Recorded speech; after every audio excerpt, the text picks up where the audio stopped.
Dry guitar, no pedals.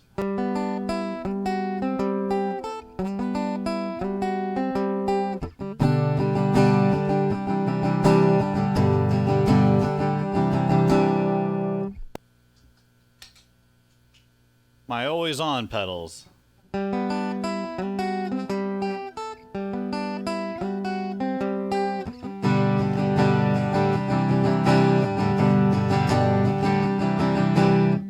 The fun pedals.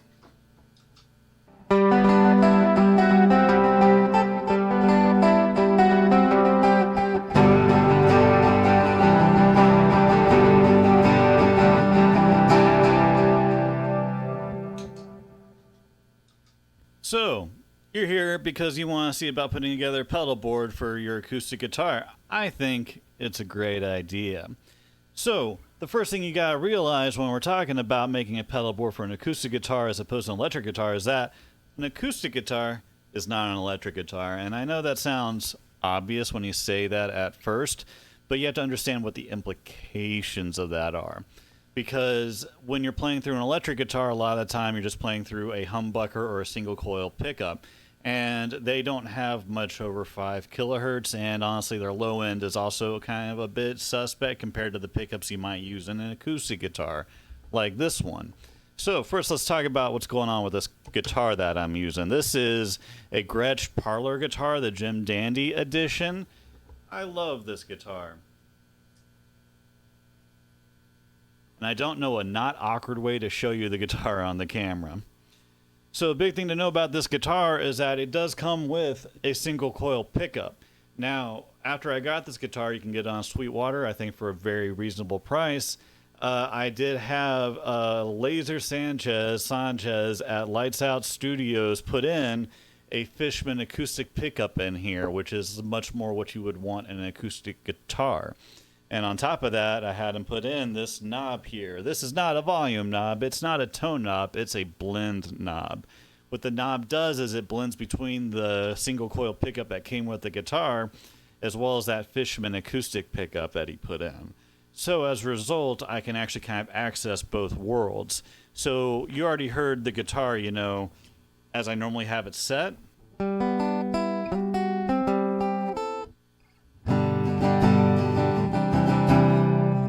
Now here it is, just the Fishman pickup.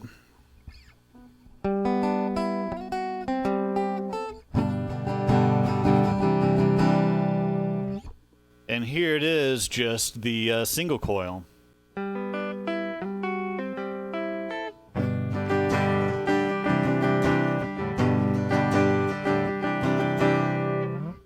So that's a pretty drastic difference between the two tones. Personally, I like to leave it, if this is 50%, oh, you can't see that. This is 50%, then I like to have it here. This is all the way to the Fishman, and I like to put it about right there. Basically, I want to have a bit of the beef from the single coil, but to kind of fill in the mid-range, but I mostly rely on the Fishman pickup most of the time. Now, let's talk about why you're here, the guitar pedals. The first pedal you need in your pedal board for every guitarist, always and forever, is your tuning pedal. I tuned before I got here. It's a Donner thing I got on Amazon. Nothing special to say about it. Moving on, the first pedal you need to care about is this Electro Harmonics Pitch Fork. So why do I have a pitch bending pedal on my acoustic guitar, especially one that you can't go up and down with? You're going to notice I have it set at the first octave here. The big thing to keep in mind when we're talking about acoustic guitar versus electric guitar, like I said, electric guitar doesn't have much over 5K, doesn't have a lot of low end. The other thing that's going to be missing is that it doesn't really pick up the overtones from the strings interacting with each other. And this is the stuff that makes things ring about 1 octave, 2 octaves up with the first and second order harmonics. And that's something that pedals usually bring out of using distortion and stuff like that when it's an electric guitar. Yeah, so even though I have this nicer acoustic pickup in it, it's still going to be like, you know, right up on the strings. It is catching the resonance of the guitar. It does get those harmonics, but adding a little extra in is what gives it more of that acoustic sound we're going for. So before I turn this on, just so you know, it's going to be so subtle. Some folks may not hear it. Some folks will. Some folks are going to think we're all arguing about nothing. Some folks are going to be like, I'm ruining the sound of the guitar. Here it is with it.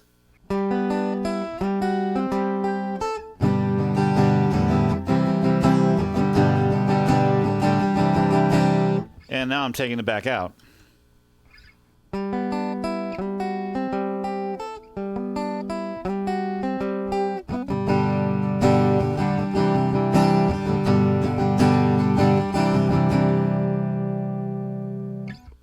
Honestly, I'm going to take it just down a hair.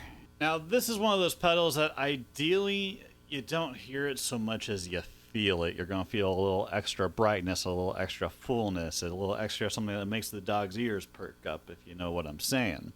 And that's all you really want from a lot of that pedal. Now, you can turn it up a lot, like this, and it's going to sound like a weird 12-string sort of.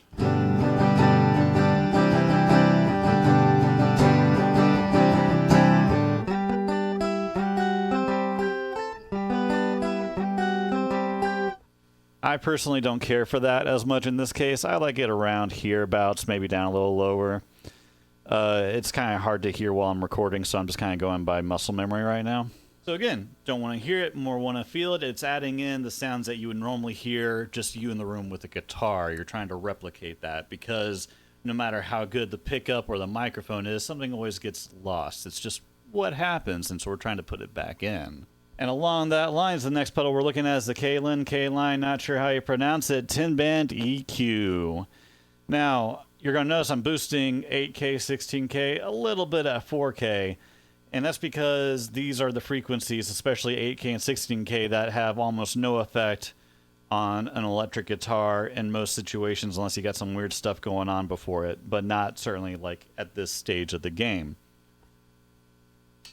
Here it is with it.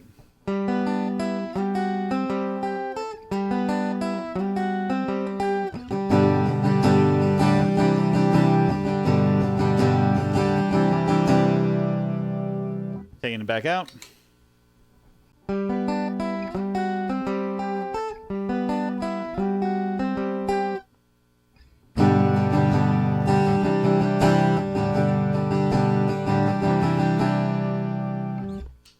At this point, you're going to hear more of the heavy lifting happening. Like, oh, this is starting to sound like an acoustic guitar I'm just in the room with. And the last thing you need to do to kind of complete the recreating the psychoacoustics of being in the room with the guitar and not hearing it through all the electronics, there's going to be a bit of compression. And you might be like, wait, my ears don't compress signal. Yeah, they do. Psychoacoustics are fun. You ever notice how in a loud environment, if you really focus on somebody, you can pick out their voice in a crowd or something like that? Yeah, psychoacoustics. We do compression and gating and EQ stuff in our brains and in our ears. We're just trying to make it re-happen electronically here. And for that, I am a huge, huge fan of the Guyatone SSm5. It's easiest to think about it as like a kind of a mastering compressor, limiter, EQ color box thing. And yeah, it's actually a really versatile pedal, and this is like one of the best places to use it is for just fixing up your raw, natural sound. Here it is with it.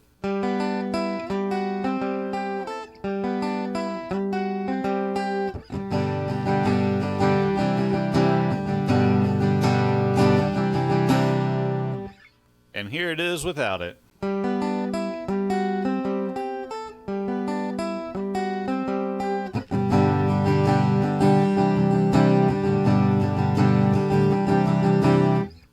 Perhaps, obviously, when I say it's without it, it's only the Guyatone. We're still keeping the pitch fork and the EQ on there.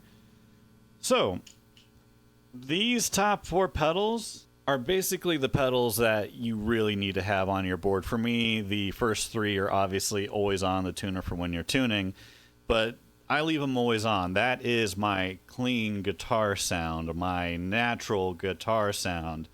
And I think it does most of the heavy lifting for getting that awesome acoustic sound you're really looking for. It works well in both a PA and in a tube amp. With my always on pedals,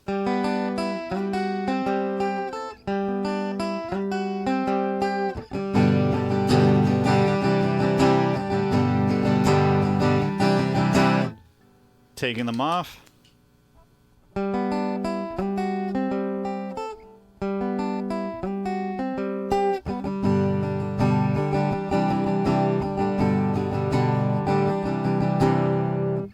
So basically, these top 3 pedals, top 4 pedals, the top row, you got your pitch bend, which is just adding in some overtones, and I think there are other pedals that do that, but I'm cheap and don't want to buy them. There's your EQ pedal, and then you got your compressor pedal.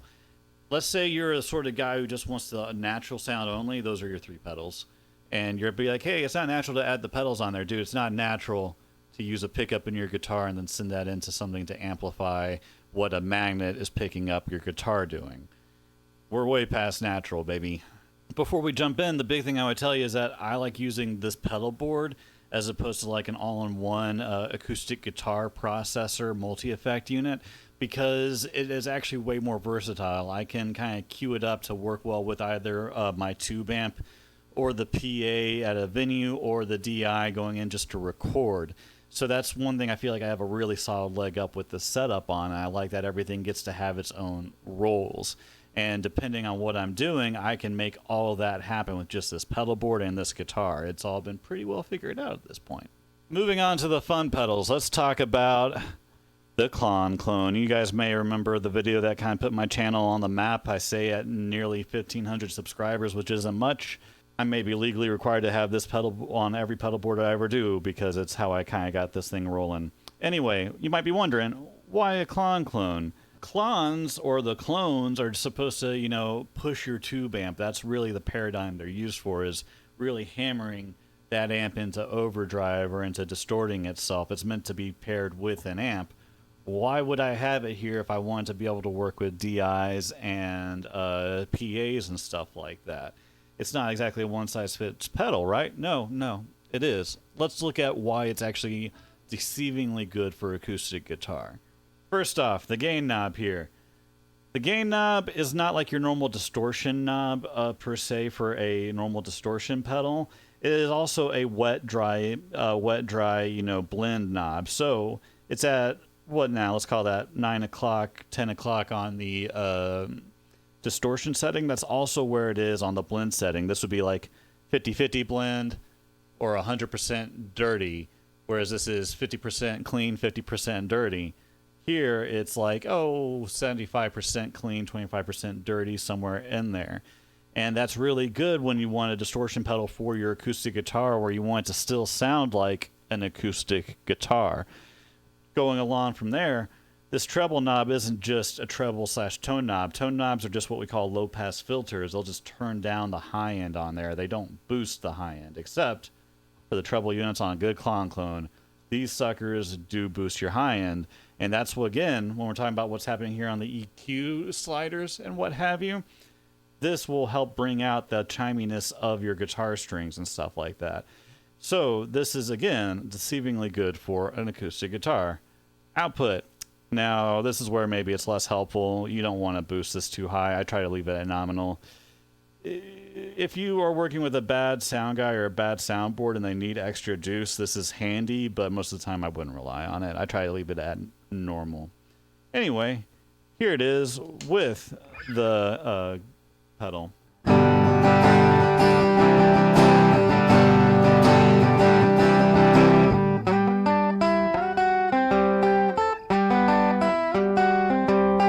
Here it is without the pedal.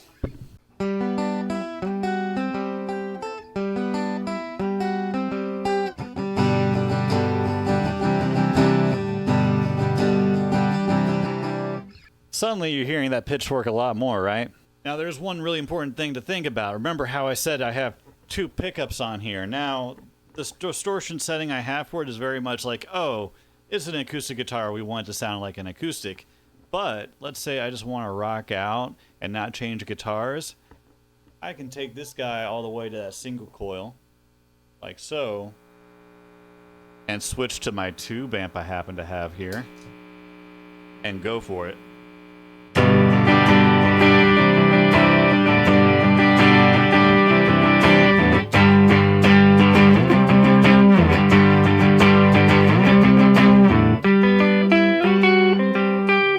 I've been messing up that riff a lot today, I know. Also, if I want to turn that distortion up and really take advantage that's a single coil.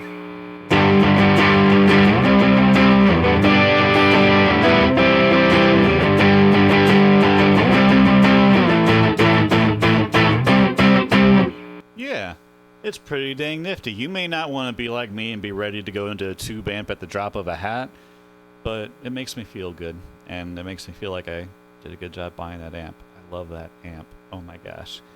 So on the Ultra Chorus, this is a good one I got from Behringer. I don't have like a lot to say about this pedal other than for 20 bucks it was a steal.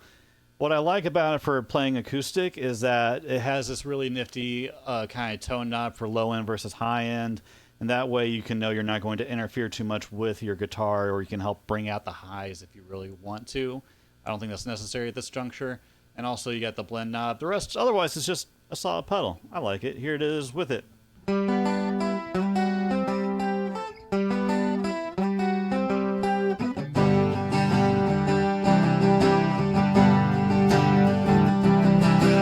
Without it.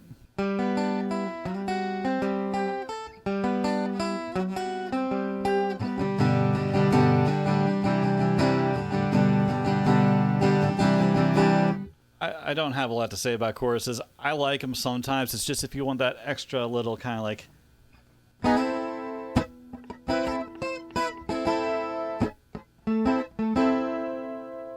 Not an always on thing. Like if I put on chorus, it's because I'm trying to be sexy. Next, we got the Boss DD6, and this is a legendary pedal in a lot of delay circles. However, I mostly just have it here because it's a digital delay. Ultra Chorus, digital delay. You're gonna, for both of these, I like them both. I think they're both great pedals, but I'm not saying you need specifically these models. The only time I think you really need a specific model of anything would maybe be this guy because it's pretty unique. But even this clone, you can get clones from anywhere, so no point in trying to get a Wish one. And do they still make those? So I am specifying that you need a digital delay, though, for acoustic guitar. You know, it comes down to taste, but why am I saying digital delay is because as opposed to, say, like a tape delay or a lo-fi delay, like a Memory Boy or a Rubberneck or something like that, it's going to keep those high-end repeats on there, and that's, again, what makes it sound like an acoustic guitar. And we want to keep that. You want that chiminess, right?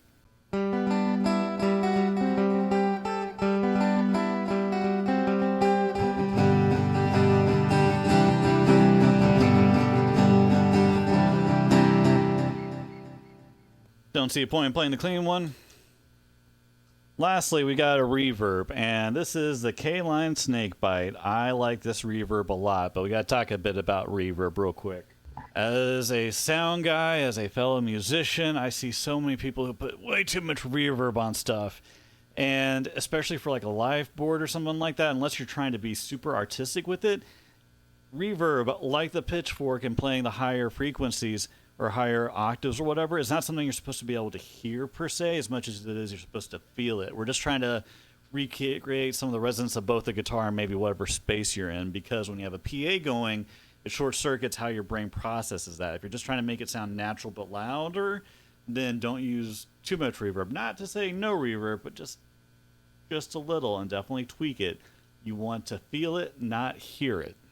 And I like this reverb specifically. It's a cheap verb. You don't need to spend too much money on it, and you can probably try other ones, but this has not only the decay in the mix, it has PRD for pre-reverb delay, which is a very big part of a natural sound. High pass filter for how much of the high end is out, as well as a resonance filter, kind of like what you might have in a synthesizer to help, again, kind of like tune it to the room. I forgot what CFR does. I'm not going to get into that. Here it is with it.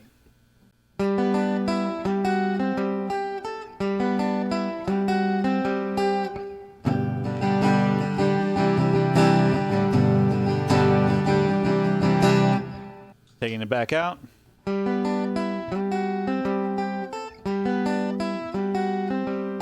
Also, this is also important to keep in mind when you're going into an amp. Your settings might be a bit different. I actually had these settings configured for an amplifier, so I'm going back to the tube amp.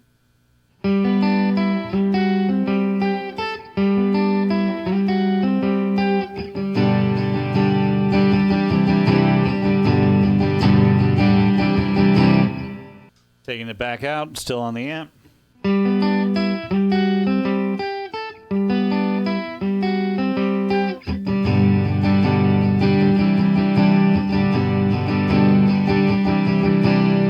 So yeah, that's all the pedals in the pedal board. I think it's a good pedal board. It's very much, Swiss Army knife, ready for recording, ready for playing into a tube amp, or if you're going into a PA, always be ready to tweak it just a little depending on the situation. Also, guys, if you're recording DI through your pedal board, which is fine depending on what you're doing, it could be fine. But for recording, don't put the reverb on it. All you're going to do is tie the guys, whoever is mixing its hands, and they're stuck with it.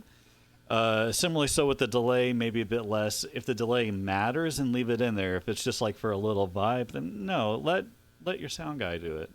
Let your mixing guy do it. Please. So yeah, like, share, subscribe. Hope you did like that. I'm coming back to making more videos, trying to do them quicker and have them be easier for me. Also, I need to take this chance to say, like, share, subscribe. I hope you like me. I like you. Also want to take this opportunity to promote a EP I have coming out soon called Songs for the Homeland. It was actually performed live right in here. However, it wasn't like this setup. I actually have a friend who came in and recorded me. It's just me and an acoustic guitar. It sounds like, it's an open mic set, 2 covers, 3 originals. Just me and a guitar. Wanted to really strip it down because a lot of my previous releases are so processed and electronic and fun for me. But I wanted to do something that's like just me and the guitar. And while it's acoustic, I just did a whole video talking about good acoustic guitar pedal boards. There's no pedal board on it. I sent it out to Lights Out Studios to mix and master it. I was like, yeah, you can do all that. I didn't want to have to worry about the pedal board working or not working while I was playing. Just wanted to make a really good performance, and sure enough, he made it sound awesome. Keep your peepers peeled for that. There will be a set of videos in here. We did a whole setup. It's live, and it's also going to be going to going to Spotify, going to Apple Music, wherever you get your music from. DistroKid sends to a lot of places. So yeah, stick around, check it out. Hope you like the video. I'll be getting back to doing more. And tell me if you have fun ideas for doing the pedal board for an acoustic guitar. For instance, that one with the pitch bend, doing the upper harmonics or whatever. I don't see a lot of people doing that, and I think it's a really underrated idea, even if it maybe came on a little strong this recording. Kind of hard to call right now. Yeah, anyway, thanks. Take it easy. Love you. Bye.